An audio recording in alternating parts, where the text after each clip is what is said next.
Bismillahirrahmanirrahim. Qala musannifu rahimallahu ta'ala wa nafa'ana bi'ulumihi fid darain. Amin ya rabbal alamin. Dan istihalah lawannya, kerana telah lalu bahawa sifat-sifat ma'ni dirinya itu lain daripada zat Allah Ta'ala.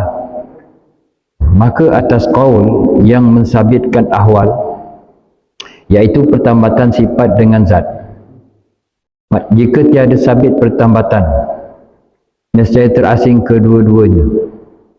Padahal sifat tiada ada sendiri dirinya, hanyalah atas jalan menumpangkan mausuf. Dan atas kaul yang kedua yang rajih itu, bahwasanya jika tiada sabit ada sifat-sifat itu pada zat, nescaya ketiadaanlah ia, padahal dalil-dalil yang telah lalu di sana menentukan adanya sifat padanya, pada zat. Situ ya. Baik, tuan-tuan yang dirahmati Allah, ya. Ini penerangan ini hanya untuk memperjelaskan lagi kepada kita tentang sifat ma'ni dan ma'nawiyah. Mudah-mudahan kita dapat faham lebih dekat lagi. Lalu dia kata, dan istihalah lawannya. Lawan apa? Lawan sifat-sifat ma'nawiyah, termasuk juga lawan pada sifat ma'ni. Apa maksud istihalah lawannya? Makna sungguh-sungguh tak boleh ada lawan bagi sifat ma'ni dan lawan juga bagi sifat ma'nawiyah. Contoh, sifat ma'ni itu hayah, artinya perhidup. Sifat ma'nawiyah, keadaan zat Allah Ta'ala yang ada sifat perhidup. Sifat perhidup dan keadaan zat Allah Ta'ala yang ada sifat perhidup. Keadaan tu, kata Imam Abu Mansur Maturidi, keadaan itu ialah ahwal, pertambatan antara zat dengan sifat ma'ni. Hayah, perhidup.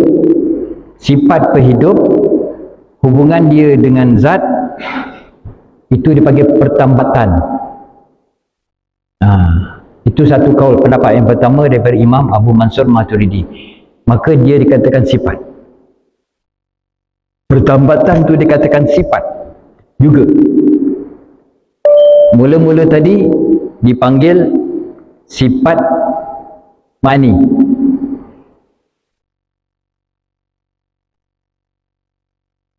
Satu lagi zat. Jadi dua istilah ni seolah-olah terpisah. Zat lain, sifat lain. Dari segi pelajaran dia memang nak kenal. Contoh, pada satu benda tu ada warna hitam dan diri benda. Diri benda tu berwarna hitam. Ada juga benda yang lain, diri benda juga tapi berwarna putih. Ya. Putih boleh tak nak kita pisahkan daripada diri benda? Warna tadi. Jawabnya tak boleh. Sebab warna tu ialah sifat.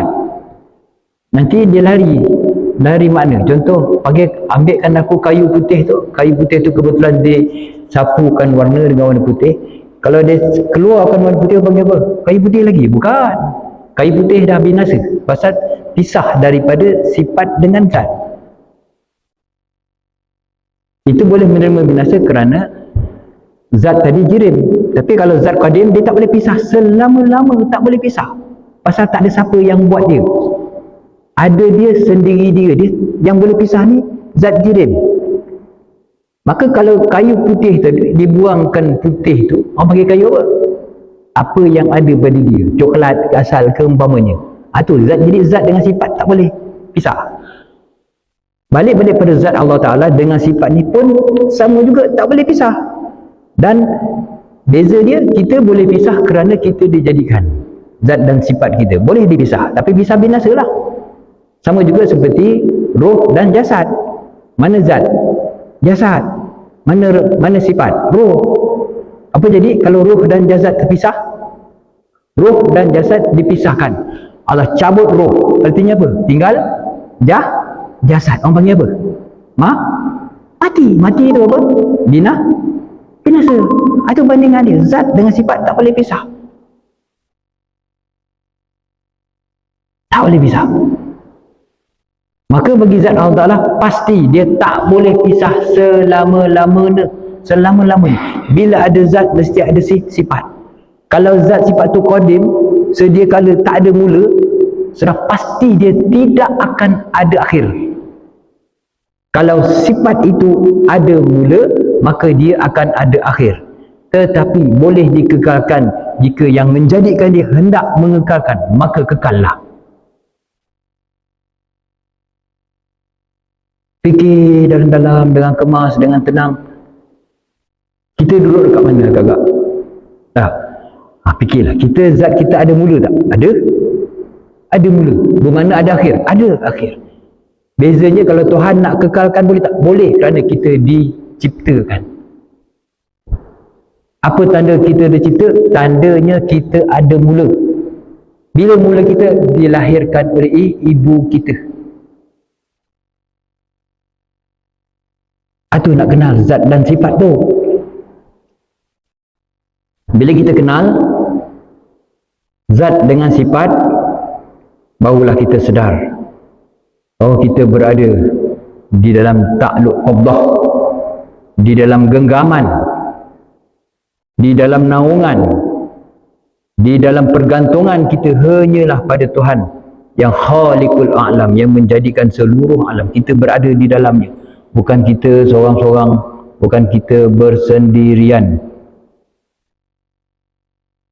Satu hidup kita ni hendaklah didiami, diharungi, dihayati dengan perasaan kita sentiasa berada di dalam pengawasan pentadbiran Allah Ta'ala. Maka sebab tu sayugianya lah kita tunduk dan patuh apa saja atas titah perintahnya. Yang wajib kita buat, yang sunat kita buat, yang makruh berusaha untuk tinggal, yang haram berusaha untuk tinggal, semata-mata kerana mentaati titah perintah dia. Pasal kita berada di bawah dia. Kita tak ada perbuatan kita dengan sendiri, hidup kita dengan sendiri, rezeki kita dengan sendiri. Tak. Itu dia. Ya. Itu penting kena faham zat dan sifat tu. Allahumma salli ala Sayyidina Muhammad. Jadi ini dia nak terangkan pada kita ni ialah istihalah. Apa istihalah? Istihalah artinya sungguh tak boleh ada sifat ini. Sifat apa? Lawan daripada sifat-sifat makni dan sifat-sifat maknawiyah. Ya? Makni yang 7 tu lah. Hayat, kudrat, iradat, ilmu, sama, basar, kalam, ni 7 ni. Lawan ni maknawiyah dia semua kaunhu. Lawan dia, kedua-duanya lawan dia sama. Kalau pada sifat makni hayah, berhidup, lawan dia sifat lawan daripada berhidup apa? Mati. Artinya tiada berhidup. Berhidup lawannya tiada berhidup. Lazim daripada tiada berhidup itu mati. Kaunu hayan, keadaan zat Allah yang ada sifat berhidup macam mana? Lawan dia kaunuhu mayitan. Artinya keadaan zat Allah Ta'ala yang tiada sifat berhidup. Artinya keadaannya yang mati. Jadi lawan-lawannya istihalah, tak boleh ada lawan dia. Yang tak boleh ada tu apa? Sifat mustahil inilah. Mati dan keadaan dia yang tiada sifat berhidup, yakni mati. Keadaan dia yang mati itu macam mana? Ya? Jadi tak boleh ada yang mustahil tu. Itu maksud dia. Ya? Ha.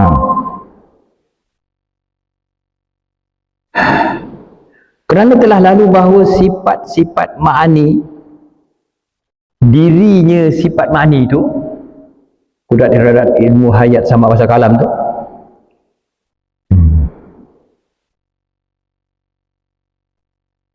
lain daripada zat Allah Ta'ala. Sifat lain, zat lain. Sifat lain, zat lain, tapi dia bersuatu, tak boleh nak dipisah. Sifat tak boleh ada sendiri diri dia, zat pun tak boleh ada sendiri diri dia, mesti dia bersatu. Zat sifat tak boleh nak dipisah, tetap.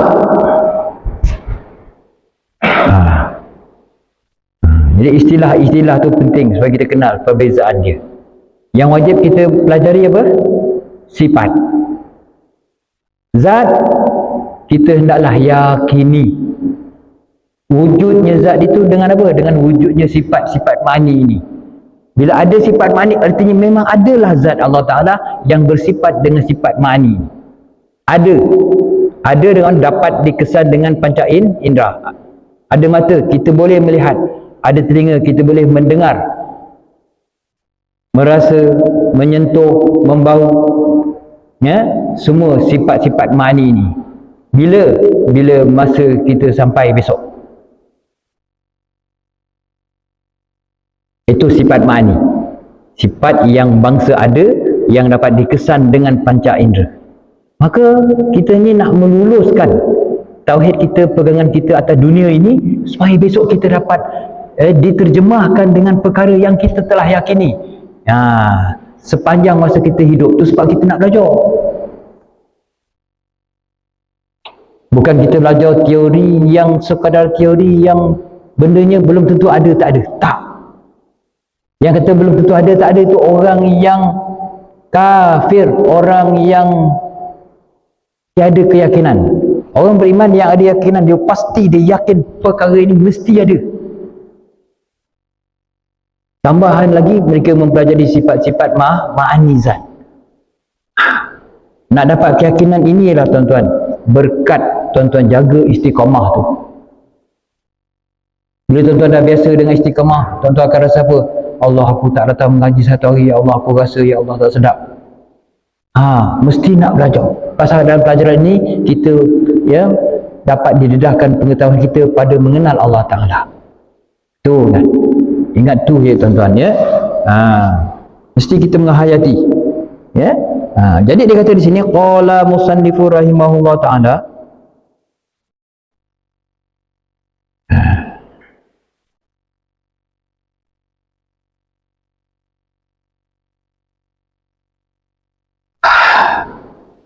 kerana telah lalu bahawa sifat-sifat ma'ani, diri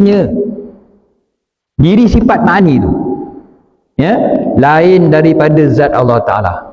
Jangan cakap sama. Sebab zat kita tak wajib kaji. Macam saya kata tadi, wajib kita yakin. Adapun sifat, kita boleh kaji sifat tu. Kudrat apa, iradat apa, ilmu apa, hayat apa, kita boleh kaji. Tapi zat, tak boleh. Kita nak kaji, ada dia sendiri diri dia. Ada dia dengan tak ada mula. Nak kaji macam mana? Tak ada mula. Adanya tak ada berupa. Bukan saiz. Bila sebut saiz, tengok yang kita baca, yang ucapkan ramai-ramai baru sebentar tadi dan masa awal raya, apa? Allahu Akbar, Allahu Akbar, Allahu Akbar, La ilaha illallah, Wallahu Akbar, Allahu Akbar walillahil hamd. Nampak? Kita pun ikut ramai-ramai. Allahu Akbar tu apa? Allah yang maha besar. Besar apa? Dia besar apa? Kalau besar saiznya besar, macam Wahabi cakap Tuhan tu besar, maha besar. Saya pernah dengar ceramah Wahabi, dia kata Tuhan tu sangat besar. Suatu ada dia buat arash tu sangat besar, supaya dia boleh duduk atas asar arash. Itu dia guna otak dia, bukan guna yang sebenar. Besar Tuhan bukan besar saiz. Tak boleh diukur kerana dia bukan saiz. Kenapa? Yang bersaiz itu hanyalah zat jirim, sedangkan Tuhan bukan jirim. Ingat tuan ya.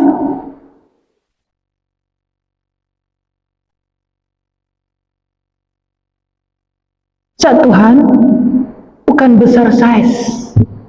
Kecil bukan besar, bukan lepek, bukan tebal, bukan, itu semua saiz. Itu yang kita nak ngaji tauhid tu. Bila kita ngaji tauhid, kita faham makna dia Allahu Akbar, Allah yang maha besar. Besar Tuhan ni, maka Allahu Akbar tu. Jadi orang beriman tidak memikirkan besar tu ialah saiz. Walaupun disebut besar, tapi bukan saiz. Kerana saiz tu jirim.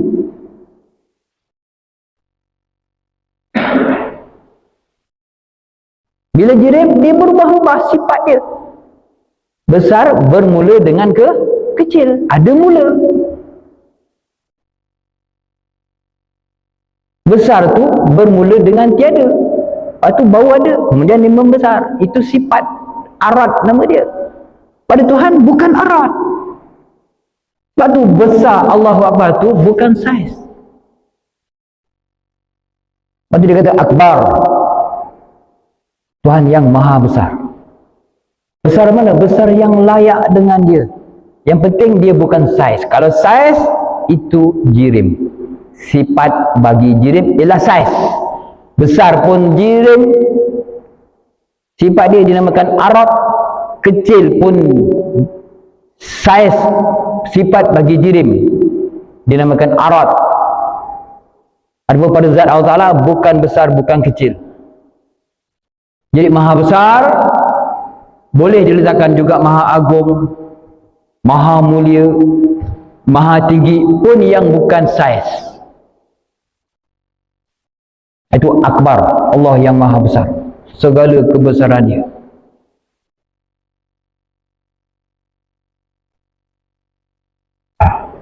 Kemudian disusuli dengan kalimah tauhid, la ilaha illallah wallahu akbar. Allah ulang lagi sifat dia akbar tu. Tiada Tuhan melainkan Allah. Macam mana nak faham tiada Tuhan melainkan Allah? Inilah yang kita belajar ni. Satu. Daripada awal wujud sampai dah habis dah. Dah masuk kaun umur takaliman dah. Nah.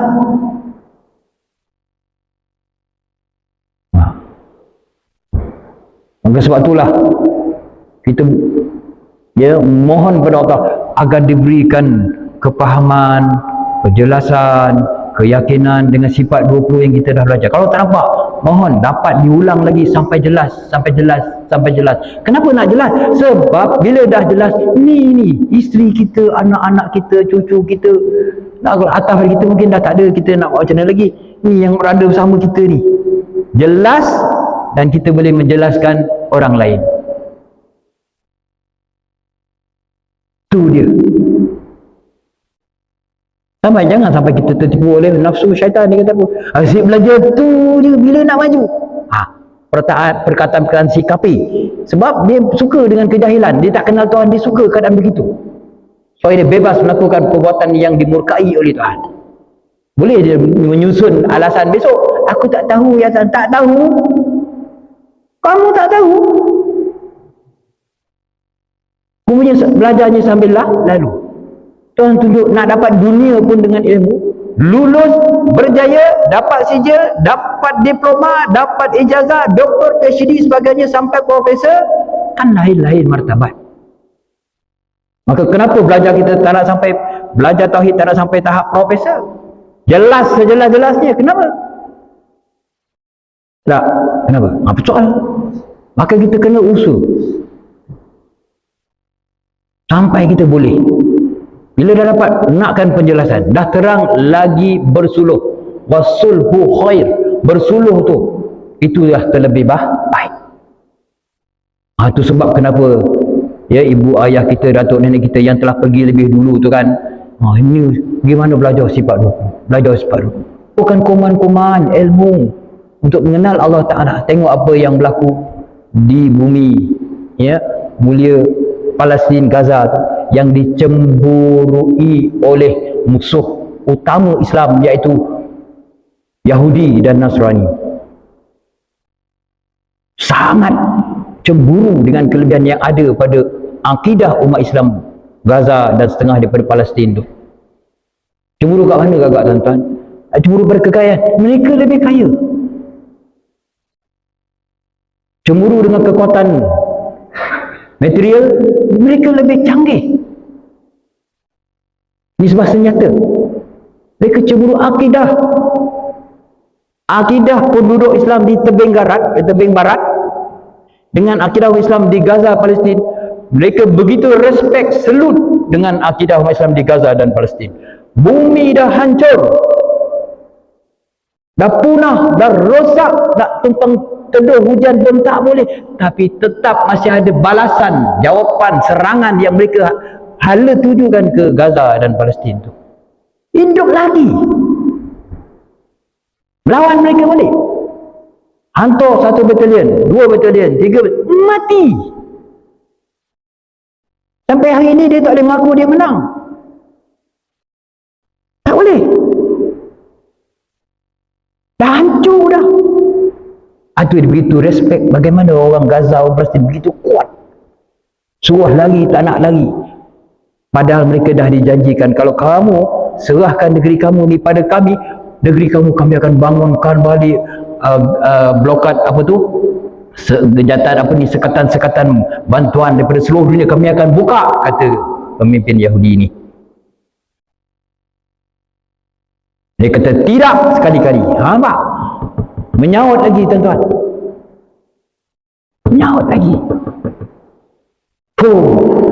Berpinau dia, nak pitam dia tengok kekuatan ni. Masih bertahan. Dengan apa? Dengan kehormatan maruah. Rupanya mereka pertahankan maruah kita, maruah umat Islam seluruh dunia tuan-tuan. Bertahun-tahun mempertahankan maruah kita. Kalau kalah dia seolah kita pun kalah. Itu maruah kita. Menang akidah mereka, menanglah kita. Oh, Islam ni punya akidah dia kuat, tulen. Tebing barat dia dah majukan, dia dah naikkan balik. Tak hancur seperti Gaza. Kerana pemimpin kawasan tebing barat membenarkan, mengiyakan bahawa dia boleh serahkan kepada Yahudi, maka dia dibangunkan tempat dia. Tapi di Gaza, no. Lan sekali-kali tidak. Rupanya dipertahankan maruah. Apa berlaku? Maka lebih kurang 32 negara seluruh dunia berpakat nak tolong Islam, nak tolong umat Islam Gaza dan Palestin. Inilah akidah. Mati hidup balik pun Allah dan Rasul. Ini yang kita belajar ni tuan-tuan. Nak balik besok, inilah kita pegang. Nak jawab besok mendarat buka, bukan kita hafal berkali kitab Al-Quran ni, bukan, tapi kita faham. Inilah tuan-tuan sekalian, ya. Kurniaan Allah Ta'ala bagi mereka yang sabar, yang berulang alik istiqamah dia. Hari ini kita tak dapat faham, doa minta mudah-mudahan akan datang dapat faham, kenal satu-satu sifat Allah Ta'ala, daripada sifat wujudi dan sifat ghairu wujudi, semua di dalam minda, di dalam kepala kita. Ini yang kita nak. Inilah akidah yang terbeza daripada mereka. Kenapa orang Islam ni betul-betul ni ibadat ni tak main-main? Di dalam masjid, luar masjid sama je. Mati hidup balik Allah Rasul lah. Nak dapat tu macam mana tuan-tuan? Inilah dia akidah ni. Kan? Lepas tu 20 sifat ni bukan, jangan anggap main-main tuan-tuan. Lagi tak dapat, kita mesti merintih memohon pada Allah Ta'ala. Ada beri kekuatan dapat memahami jelasnya sifat 20 sampai kita boleh memperjelaskan pula pada orang lain. Walaupun kita yakin yang lebih faham tu memang Allah Ta'ala, tapi di segi usaha ikhtiar tetap kita ada peranannya. Tolong kita, tolong diri kita, artinya kita nak mohon penjelasan. Allah Ta'ala memberi kita faham. Untuk orang lain, kita mengajarkan supaya mereka juga usaha ikhtiarnya betul, dapat faham benda yang sama. Benda yang sama apa? Apa yang dipegang oleh Rasulullah SAW, inilah dia. Nak terangkan akidah yang sama dengan dipegang oleh Rasulullah SAW. alaihi wasallam. Ni sifat 20. Nanti orang kata, tak payah susah belajar sifat 20 Ustaz, kita dapat faham daripada Quran, cukup dah untuk faham sifat 20. Kamu siapa yang cakap ni, yang menguatkan akidah kita belajar siapa? Ulama besar, ulama akhir zaman yang dapat bertemu dengan Rasulullah SAW dalam mimpi dia, bahawa sifat 20 ni wajib ain, fardu ain, wajib mempelajari dia satu persatu. Bukan setakat untuk berdebat dengan orang lain, untuk diri kita, pertahankan diri kita dengan akidah yang tulen. Itulah dia sifat 20. Sehingga besok bila kita takwil lagi Allah, kita dah faham dengan akidah yang betul, tak seperti ikutan yang lain. Bila ditanya Allah Akbar tu, kan Tuhan sendiri sebut Allahu Akbar, Allah yang Maha Besar. Tentu Allah tu besar. Besar apa? Kalau besar saiz, Allah Ta'ala jirim. Bila jirim, sama macam kita, dia pun kena jadi jirim. Mana ada jirim jadi dengan sendiri? Tak ada. Aduh tuan-tuan, pegang betul-betul, insya-Allah kita akan selamat. Ya, itu maksud dia kata bahawa sifat-sifat ma'ni, diri-dirinya sifat ma'ni. Kan dia kata diri-dirinya sifat-sifat ma'ni itu ada 7 yang wajib kita kena tahu. Qudrat, iradat, ilmu, hayat, sama, basar, kalam. Tu 7 tu tak dapat tidak masuk dalam 20 sifat. Diri-dirinya sifat itu, ma'ni itu, dan juga ma'nawiyah, lain daripada zat Allah Ta'ala. Walaupun sifatnya ada, zat Allah tu ada, tapi dia lain. Zat, sifat tak sama, tapi walaupun tak sama, dia tak berpisah daripada zat. Dia tetap bersuatu, bersepakai, berjelira dengan zat, sehingga kita tak tahu diri zat tu apa. Macam kita tahu zat kita jirim ni, ada daging, ada tulang, tapi zat Allah bukan jirim, bukan daging, bukan tulang. Boleh dilihat kerana dia ada sifat ma'ni, boleh didengar kerana ada sifat ma'ni, boleh dirasa kerana ada sifat ma'ni, boleh dibau kerana ada sifat ma'ni, boleh disentuh kerana dia ada sifat ma'ni. Ni tuan-tuan, dia pengetahuan beginilah yang mesti ada pada diri kita. Tuan-tuan, ya?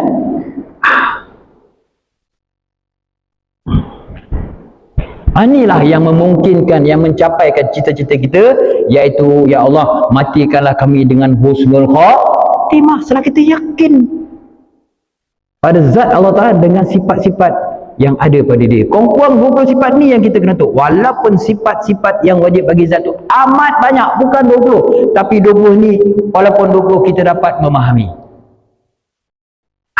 Nampak tuan-tuan ya? Baik. Dan qala musannif rahimahullah taala lagi. Ada dekat sini bahawa sifat-sifat ma'ni, diri-dirinya sifat ma'ni itu lain daripada zat Allah Taala. Maka atas kaul yang mensabitkan ahwal. Apa sabit ahwal? Kelakuan, hal. Ahwal ni jamak daripada halun. Jamak dia ahwalun. Kelakuan-kelakuan. Kalau hal keadaan dia. Sifat hal, keadaan dia apa? Bila ada sifat ma'ni, keadaan dia apa? Keadaan zat Allah Ta'ala yang ada sifat ma'ni tadi. Kalau perhidup, mestilah keadaan dia apa? Ada sifat perhidup. Apa? Hidup. Hidup itulah keadaan, sifat hal. Tu maksud dia ya. Mesti zat Allah itu hidup. Bila mesti zat Allah itu hidup, maka Imam Abu Hasan Asy'ari mengatakan tidak dikira sifat pun tak apa, tapi dipanggil apa? Kelaziman, lazimnya, mestinya. Kalau ada sifat ma'ni, mestilah zat Allah itu mengetahui, dikira sebagai takluk sifat sahaja. Takluk sifat sahaja. Ya? Bukan sifat. Sebab tu Imam Abu Hasan Asy'ari tak kata dia sifat. Dia panggil samarah sifat. Bila zat Allah Ta'ala itu hidup dengan sifat perhidup, bila zat Allah Ta'ala itu ada sifat perhidup, nescaya pasti dia hidup, itu dipanggil kelaziman. Mesti ada, tapi dia bukan sifat kata Imam Abu Hasan Asy'ari. Benda yang berlazim-laziman. Bila ada sifat hidup, mesti dia hidup. Bila sifat berkuasa, mesti dia berkuasa. Tapi bagi ijtihad Imam Abu Mansur Maturidi, kira sifat juga, pasal ni ialah sifat hal. Dua-dua betul, dua-dua lulus. Cuba kita faham, nak pilih 20 boleh, nak pilih 13 pun boleh.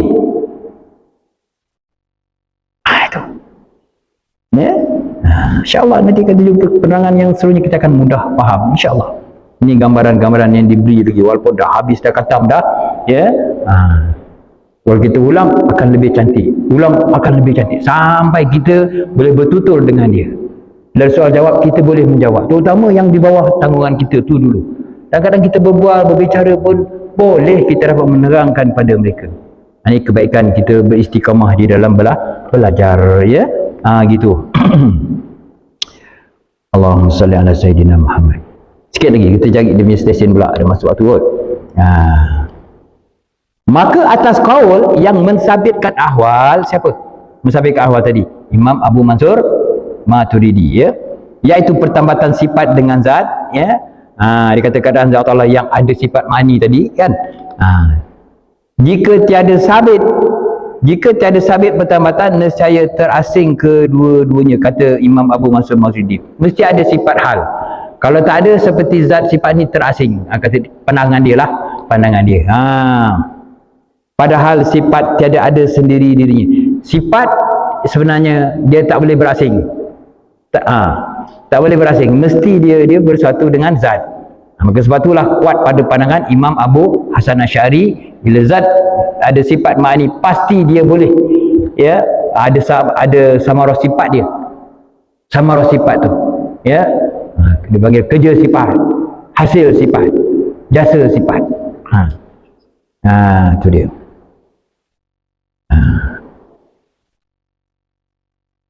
Nak azan dulu ke apa? Nak azan dulu? Belum lagi? Alhamdulillah. Baik ya. Jadi fahamkan kat situ. Padahal sifat tiada ada sendiri dirinya, hanyalah atas jalan menumpangkan mausufnya dan menumpangkan mausufnya. Apa? Menumpangkan mausuf, menumpang akan mausuf, menumpang akan zat, tu maksud dia. Sifat ma'ani dia menumpang zat dia, tuan dia, tuan diri punya zat tu. Kalau sifat ma'ani sifat yang qadim, maka pastilah zat pun zat yang qadim. Bukan seperti ya setengah mereka yang kafir mengatakan sifat Tuhan tu menumpang pada zat jirim. Macam mana? Contoh, Tuhan menumpang pada lembu. Sifat Tuhan menumpang pada lembu. Itu lembu tu apa? Jirim. Lembu tu dia kata Tuhan. Orang sembelih lembu ditangkap dan dibunuh. Patut tak? Patut tak? Boleh tak nak panggil lembu tu Tuhan? Sampai tahi-tahi dia tu pun dia sapu romoh kerana suci mulianya lembu tu. Nampak? Bila kebenaran dia tak boleh terima, nak memikirkan nafsu dan perasaan semata-mata, maka dia akan dihina. Begitulah najis menjadi ubat bagi mereka kerana dianggap ya jirim tu sebagai Tuhan. Jirim tak memberi bekas sekali-kali, sampai Tuhan turunkan bala apa sekarang salah satu penyakit berpunca daripada tahi lembu yang sedang menular sebagai virus juga. Virus berlaku di India sana. Dia sesak nafas lah, tak cukup oksigen ya, dan bercampur gas yang ada pada tahi lembu tadi tu yang disedut di hidung tu. Berlaku sekarang ni. Kita lagi nak basuh, nak cuci, nak jauh dengan bau dia, dengan apa pun bertempel dia boleh angkat najis lembu dia lomokkan kerana pada perasaan dia lembu itu Tuhan. Kita boleh tak terima lembu itu Tuhan?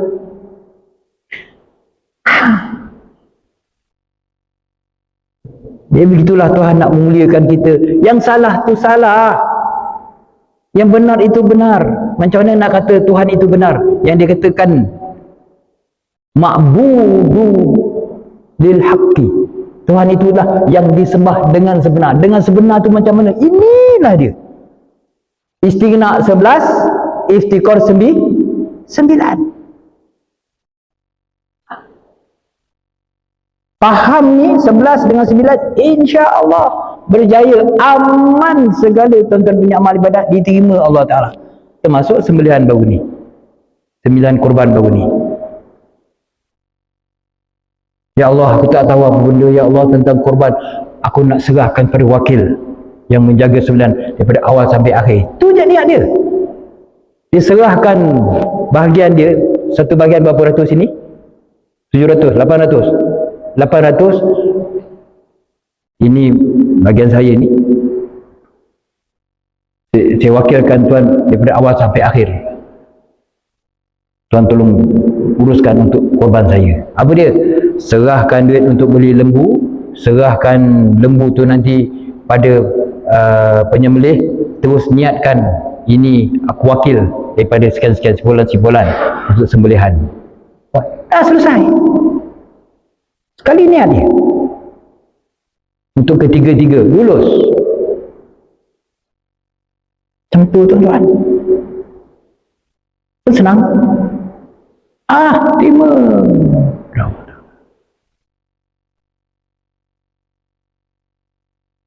Nampak tuan-tuan? Ya? Itu baru sedikit tu. Syarat tukang sembelih, ni jaga-jaga. Syarat tukang sembelih lembu tu. Apa syarat dia? Pertama, Islam. Orang kafir tak boleh sembelih. Islam dulu. Islam syarat dia apa tuan-tuan? Islam syarat dia mesti sah imannya baru Islam. Tu. Nak sah iman berapa? Ni 20 sifat wajib diketahui. Diterima dan dibenarkan ke 20 sifat ni. Tapi kalau tak tahu macam mana tuan-tuan? Dia boleh alasan lagi dengan sebab aku sedang belajar. Ya Allah, walaupun tak faham semua, tapi aku sedang belajar. Kau terimalah ya Allah, ni sembelihan ni. Jangan kau cabut imanku ya Allah. Tu. Tetap dia beriman dengan semua rukun-rukun iman tadi. Tak usah. Kalau dia kata tak wajib belajar, dah habis tu. Dah habis. Ditanggung lah besok. Tukang sembelih ni. Sebab syarat dia Islam. Bila Islam mesti sah iman dia. Sah iman dia mestilah wajib dia membenarkan ke 20 sifat ni pada la ilaha illallah. Itulah besar tak besarnya pengakuan iman seseorang. Al-jazmu muwafiqul lil haqqi an dalilin, dengan dalil. Ya? Baiklah. Masa pun dah sampai, cukup dulu, tandakan kat situ. Ada sendiri dirinya atas, jika tiada sabit pertambatan, nescaya terasinglah keduanya sifat dengan zat tu, padahal sifat tiada ada sendiri dirinya, hanya atas dalam menumpang akan mausuf yang didiri sifat itulah. Dan atas kaul yang kedua yang rajih itu, bahawasanya jika tiada sabit ada sifat, kalau tak ada tetap ada sifat itu pada zat, nescaya ketiadaanlah ia, padahal dalil-dalil yang telah lalu di sana menentukan adanya sifat pada zat. Jadi mesti, kalaulah ada zat mesti ada sifat, maka sifat ma'ni tak boleh nak kata tak ada, mesti ada sifat ma'ni. Adapun sifat manawiyah, ya, sifat manawiyah, sifat hal itu boleh kalau kita tak kata sifat hal pun, tapi dia kata sebagai jasa sifat atau samarah sifat dah cukup dah. Ada sifat ma'ni mesti ada samarah sifat. Bila ada sifat kudrat, mesti zat Allah itu berkuasa. Pasal dah ada sifat kudrat berkuasa. Baiklah, cukup cakap dulu, tandakan kat situ. InsyaAllah kita akan sambung pada sifat yang harus, ya, dan satu yang harus. Itu situ kita akan sambung insyaAllah, ya. Cakap dulu untuk malam ni, kali ni. Aku lu qauli hadza wa astaghfirullahalazim li wa lakum wa lisairil muslimina wal muslimat wal mu'minina wal mu'minat al ahya'i minhum wal amwat. Al-Fatihah.